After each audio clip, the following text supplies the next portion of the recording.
Hey guys, so as you can tell, we're back in the home garage here. It's kind of a mess, need to do some cleanup. The Jeep's over there, ambulance is sitting out there, a bunch of other junk laying around. So we made it back home yesterday afternoon, yesterday evening time frame, around dinner time. But we have so much more to talk about. So the original plan was to take the ambulance all the way out to Utah, do some off-the-grid camping, and we had so many problems with it. And a lot of the problems we had turned out to be simple things, but the symptoms and the diagnosing was really weird because people had made changes to the ambulance over the years and it wasn't stock. So trying to figure out what was going on with it and decode a lot of the problems were just frustrating. It left us on the side of the road 4 or 5 times, I don't remember. A couple of things that we didn't mention in previous videos. I'll let you go back and kind of watch those to see what else happened. But when we pulled into Arkansas, we actually just stopped to visit my dad for a little bit. And we pulled into Arkansas and discovered we had a flat tire, which was, one more thing to fix. Now, it didn't seem to blow out on the road. The tire just didn't have any air pressure, which is kind of weird. We didn't see any physical damage on it. The valve stems were still there. So we took the tire off, went into town, and had the local tire shop take a look at it. And turns out it was a very simple fix. There was actually nothing wrong with the tire itself. So in the past, I had gotten these little braided airline extensions. You put that end on the valve stem, you route this end, and there's a little clip that goes on here. It goes on the outer part of the rim so that you can put air in here. So that thing's got dualies on it, 2 tires on each side on the back. So the inner tires are a little hard to get to, and the outer one, the valve stem, is on the inside, not on the outside, so you have to be able to get in between the tires to check the air. So I got some of these from Amazon thinking this would make my life a lot easier. Put one on the inside tire, put one on the outside tire, route both these outside so I can get to them. And in theory, it worked great. However, apparently these will leak. The guy at the tire shop said these are notoriously bad for leaking. It's, steel braided, and you're like, oh, that's nice and durable. The braid is only supposed to be just decorative. There's actually rubber line inside of this, but it leaked. It let all of the air out of the tire. So we took it off, pumped the tire back up, put it back on the ambulance, and had no other problems with the tire. So the guy told us to put some valve extensions on it, some valve stem extensions. So he put a plastic one on there for us, since he had one laying around. And we went to the store and got these metal ones. And get my fat fingers out of the way. So that screws on to the valve stem, and it provides just a little bit longer of a stem so you can get the air line on there. And we'll come in and talk about that again in a minute. So great. So I put these valve stems on all the tires, and we didn't have any more problems with the tires. Originally, the ambulance had these chrome covers on the wheels. We took those off because they're just a pain to deal with, and you have to take those off to get the tire off. And we thought we had a problem with the front tire while we were rolling. We kind of heard this weird sound. It's kind of sound like a bearing drying up, but not really. But we never really heard it unless we were going really, really slow. And of course, over the engine, you can't really hear anything. So while we were there, Dad's got a pretty good shop full of tools. I was like, well, let's take the tire off and look inside there and see what's going on with it, because if it is a bearing going bad, I want to fix it while I have access to tools rather than on the side of the road somewhere, because I've seen enough of the side of the road of this country right now. So we start playing with things, and the chrome cover on the passenger side had been run into curbs, I guess, before I got it, and been beaten and forced back into shape. And what it was doing is the hubcap was flexing on the lug studs that hold it on and squeaking, but not really a high-pitched squeak, more of a groan squeak. So we pulled that cover off, took a spin again, no sounds. It was quiet.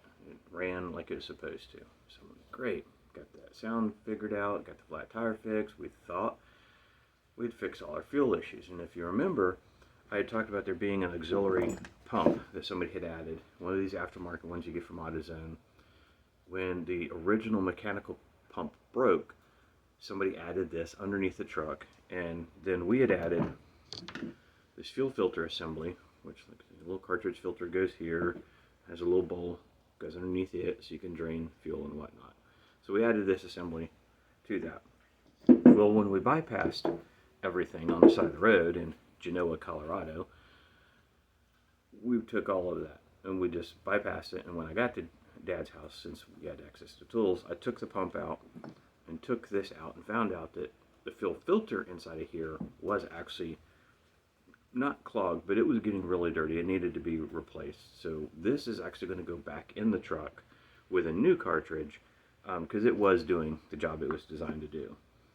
But we weren't sure if that was the problem or just, you know, another piece in the system. So since it's got the main cartridge up in the system as designed, and that seems to be working for us,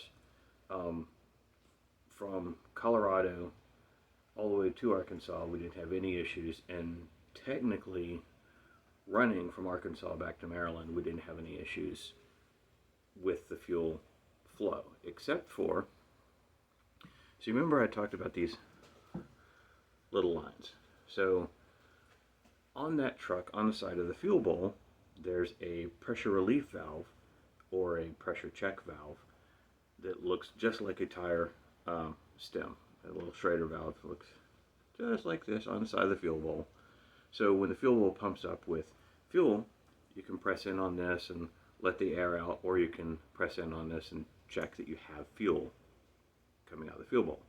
So provides an easy way of, you know, relieving some of the air pressure. You know, diesels don't like to have a lot of air in the injectors. They don't run well, and if you run them empty, they're a pain to purge out. So that was like, well, let's make that easy to get to. So I had one of these, and I actually had two of these so that I could reach the purge valve from basically the radiator instead of reaching down under and behind a bunch of stuff, especially when it's running. You don't want to be reaching your hands in there. So I put two of these lines on there and routed out all the way out to right by the front of the radiator. So when it's running, I can press on this little button and get fuel. Well, we were driving home, and somewhere in the middle of Missouri, we started smelling diesel fuel. I'm like, well, is it diesel? You know, why do we smell diesel fuel? And of course, I'd had one of these flannel jackets you've seen in the videos, and every time I'm working on the truck, I'm usually wearing, you know, the blue one of these. And I'm like, well, it's just my jacket. It's been covered in diesel. I've got diesel over everything, you know. That's probably what it is. And we still smelled it. And we're like, it's kind of weird, you know. So we pull in to get diesel fuel, and we notice there's this like steam coming out of the front of the truck. And we're like, why is there steam on the front of the truck? So go out, pop the hood, and there's oil everywhere. And it doesn't look like motor oil. It's diesel. I'm like, why is there diesel fuel? Well, who spilled diesel when we were working on things? It didn't spill. So while we were running, these hoses, like I said, have a little Schrader valve in the end of it. The one that was on the outside, the little valve stem, came out. I don't know why. I don't know how, because they're screwed in there and they're hard to get into. And we had checked it literally the day before, and we had pressure in there. We could see that the fuel bowl was pumping up. So this thing, as we're running down the road, is just spewing diesel fuel all over the motor. All over the motor, down the side of the truck. The entire side of the truck is absolutely coated in diesel fuel. The back of the truck's coated in diesel fuel.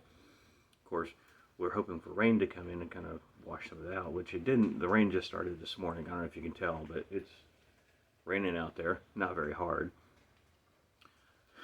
So there we are on the side of the road with this, just spewing diesel fuel. So we're like, well, we had little rubber caps for these, but the rubber caps just won't hold any pressure at all. So I was like, well, let me take this chrome one that we bought, screw it on there, and see if that will hold pressure for us. Well, it turns out it won't, because since there's no Schrader valve on the inside of this, there's nothing to hold pressure on this little piece right here. So it just kept spewing fuel too.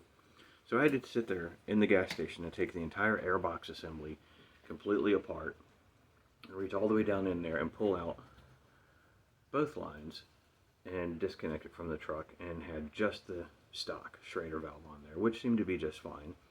And before we put the airbox on, we started the truck up and no fuel came out, and that worked for us. So it didn't technically leave us on the side of the road that time, but it was a weird thing to happen. I've never seen the Schrader valve out of the inside of essentially a valve stem unscrew itself, and I don't know where it went. It's on the side of the road in Missouri somewhere, so if you find it, you're welcome to have it.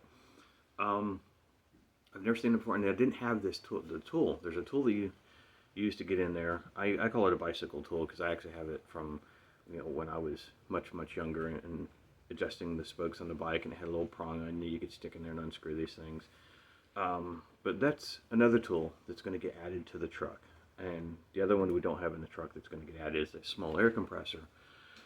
We didn't really think about having one of them in there. It's very simple to pick up one of those. So yeah, that was interesting. And while we're talking about air compressors, I brought one home. You can see it sitting right here.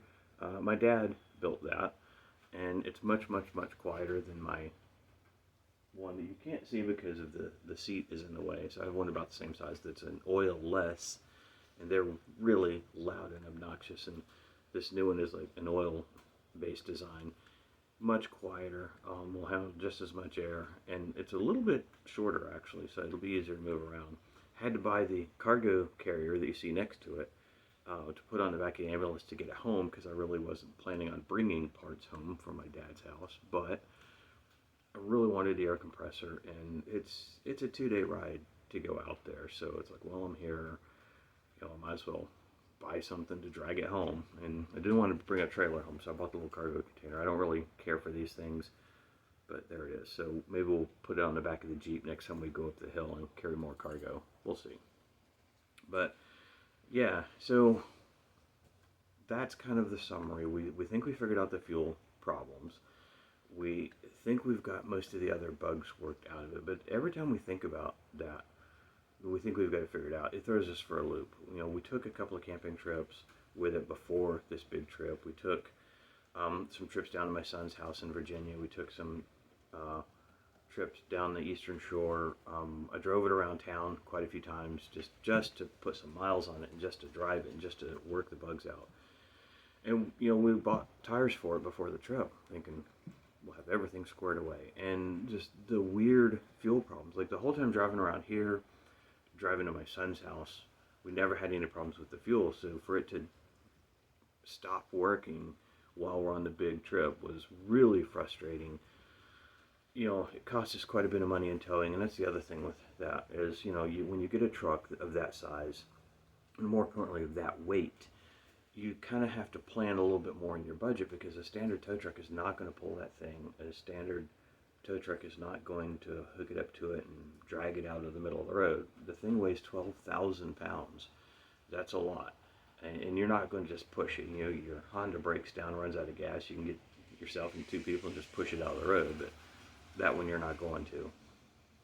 So keep that in mind if you want to build an ambulance, or if you want to build a school bus. It's the same thing. You've got a large piece of equipment that's going to break on you. You got to kind of plan for how are you going to get it off the road. And usually the only answer is money and a tow truck. So we learned a few things. We got a few more things on our checklist for when we go on another camping trip to check beforehand. We checked a lot of the filters, but we didn't change that one down there. We checked the brake fluid, which was frustrating. We just put brake fluid in it, and then the brake lines broke, so luckily we didn't have to rebleed the entire system. And the brakes worked fantastic for the rest of the trip. We're going to try to figure out how to cut some weight out of it. There's a lot of heavy plating in the roof and the sides of it. We're going to try to figure that out. But so that's the summary of the trip.